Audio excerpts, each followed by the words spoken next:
রাত অনেক হলো, ঘুমোবে না? তুমি অকারণেই কষ্ট পাচ্ছ। আমার মন বলছে সব ঠিক হয়ে যাবে। কিন্তু খোকা, খোকা তো হারিয়ে গেল। খোকাকে কোথায় পাবো? পাবে, খোকাকেও পাবে। এসো। আমি জানতাম তুই ওখানে টিকতে পারবি না, ওটা কোনো সোসাইটিই নয়। সব মতলব স্বার্থপর। আর শহীদের মতো ব্রিলিয়ান্ট চাপের জন্য জীবন নয়। Correct Jack. শহরে এত বড় বাড়ি থাকতে আমার একমাত্র মেয়ের জামাই ওই স্বার্থ এমন জব্দ করব যেন ওকে আবার হজ করতে ছুটতে হয়। কারেক্ট। যা, শহীদকে নিয়ে একটু মার্কেট। গো ব্রাদার, স্যাট।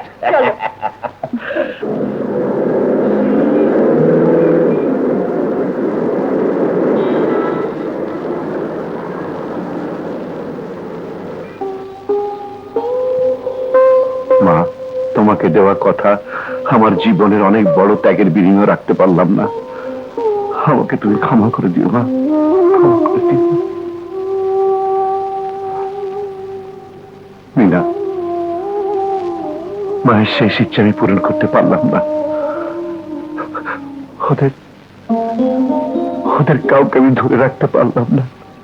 তুমি শান্ত হও, সব ঠিক হয়ে যাবে, সব ঠিক হয়ে যাবে। বাঘের মাথা চলে গেছে, ভুল ভাঙলে সবাই আমাদের বুকে ফিরে আসবে। কিন্তু খোকা, খোকাকে যে খুঁজে বের করতেই হবে, খুঁজে বের করতেই হবে।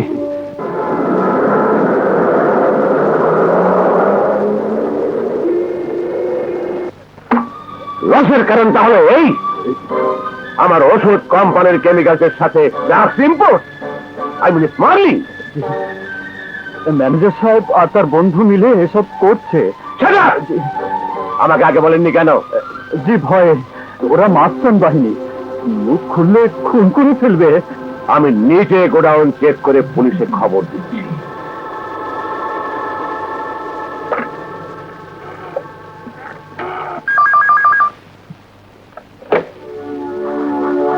হ্যালো জ্যাক, মালিক সব জেনে গেছে। স্বচক্ষে দেখবার জন্য গোডাউনে গেছে, তারপর পুলিশে খবর দেবে। পুলিশে খবর দেবার আগেই ওকে গোডাউনে শেষ করে দাও।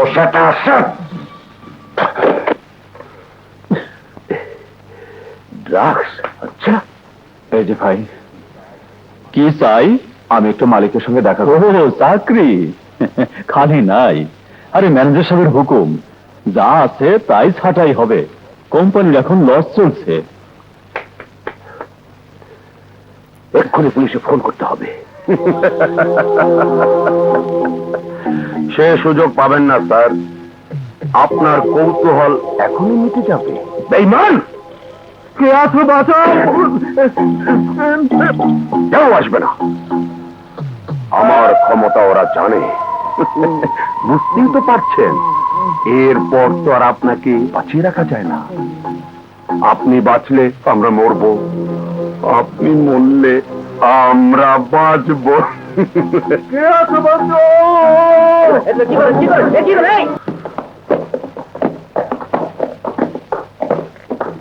তুমি কে? হঠাৎ কোত্থেকে এসে আমাকে বাঁচালে? আমি জাহিদ, একটা চাকরির জন্য যেতে অপেক্ষা করছিলাম। হঠাৎ আপনার চিৎকার শুনে। Thank you. এসো আমার সাথে, এসো।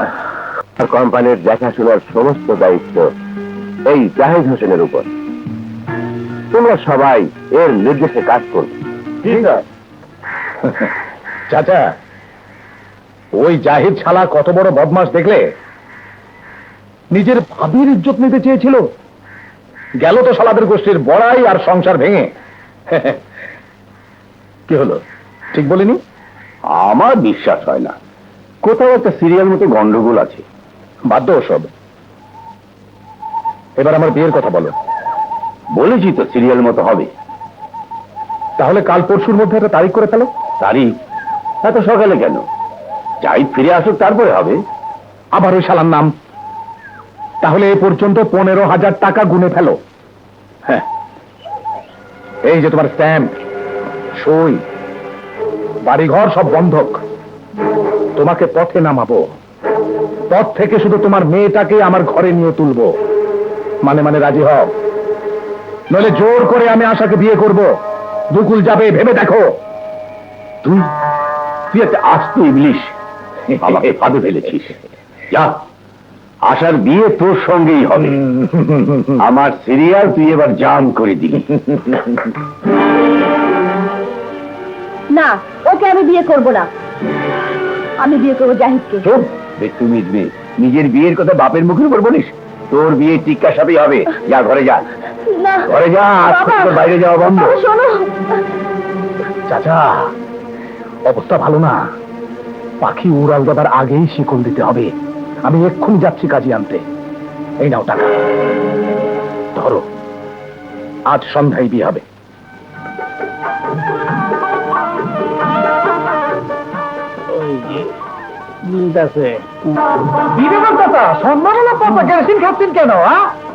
সিরিয়াল কত? ছুটির দিন, ডিউটি অফ, আশার বিয়ে। তোমার মাথা খারাপ হয়েছে চাচা? আশার বিয়ে তো জাহিদ উস্তাদের সাথে হবে। আশার বাপ কে? তুই না আমি? কেন তুমি? তাহলে আমার সিরিয়াল মতোই আশার বিয়ে হবে। যা, ভাগ, এক্ষুনি বরযাত্রী আসবে। তোমার কথাই ঠিক, তাই বলে আমরা বিয়েতে থাকবো না, তা কি হয়? কি না রে? কিন্তু বরযাত মেয়ে তো রাজি হচ্ছে না। আর সেই দায়িত্ব তো আমাদের। তবে সাবধান। হ্যাঁ ঠিক আছে, সাবধানই করবো।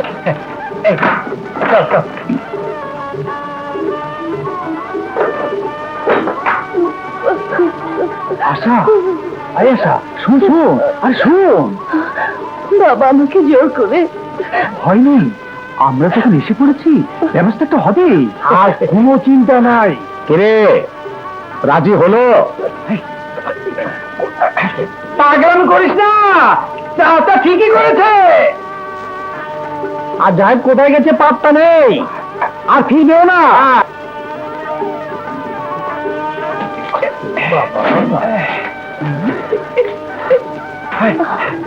জলদি ভাগ, বড় ভাইদের বাড়িতে যা, ভাইতে শহরে যাবে।